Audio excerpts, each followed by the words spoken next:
Library hosted us last night, and I wanted to thank them, the Wyoming Humanities Council, or Wyoming Council of Humanities is really what it is, St. John's and Reverend Kevin Azel, who allowed us to use the church.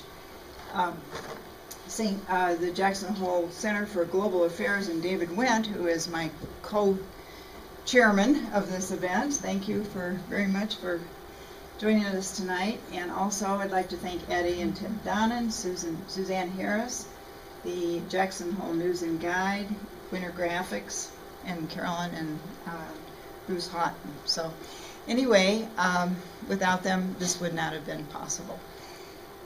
I wanted to explain to you a little bit quickly about, I met Hisham on a University of Michigan alumni trip a year ago last January.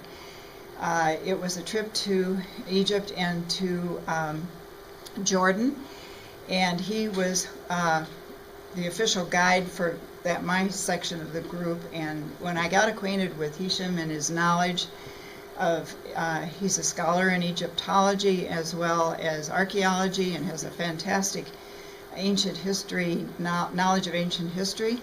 He is a native of Cairo, and he has 2 children, and his wife works for the University of Cairo, or the University, excuse me, of the American University in Cairo.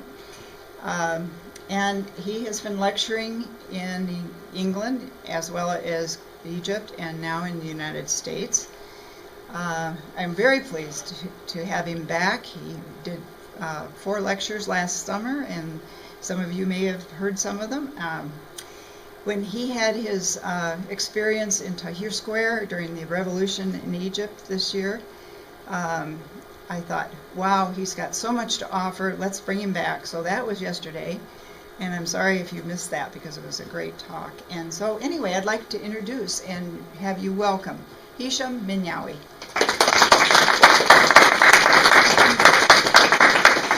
Thank you, everyone, and I'm really glad to be here among you again. This is the second time, as Nancy mentioned, and I really enjoyed it last time, and I hope that coming here to Jackson this time will shed a little bit of light on some subjects and bring Egypt alive to you a little bit here in Jackson. And we hope that one day, if you haven't been to Egypt, then you can come and visit us soon, inshallah.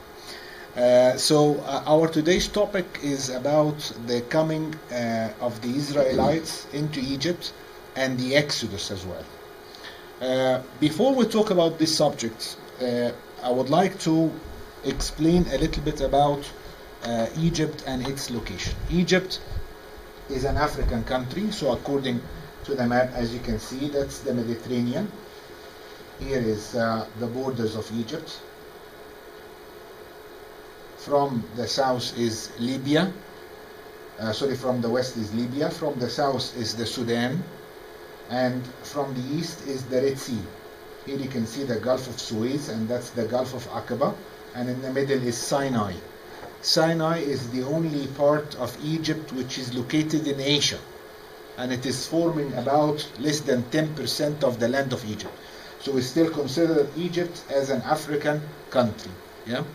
And the total population of Egypt now is reported to be around 88 million. And we are increasing with an average of like 1 million every year. So this is just a brief idea about Egypt nowadays. Egypt, ladies and gentlemen, has been always a very strategic country and played magnificent role in all religions, in Judaism, in Christianity, as well as in Islam, the 3 main religion practiced around this area. So when we talk about the coming of the Israelites, and my lecture today will cover this topic, and will try to link it to what we call the Hyksos. And maybe some of you heard about the Hyksos in Egypt. So we'll see what is the link between those two, the Israelites and the Hyksos.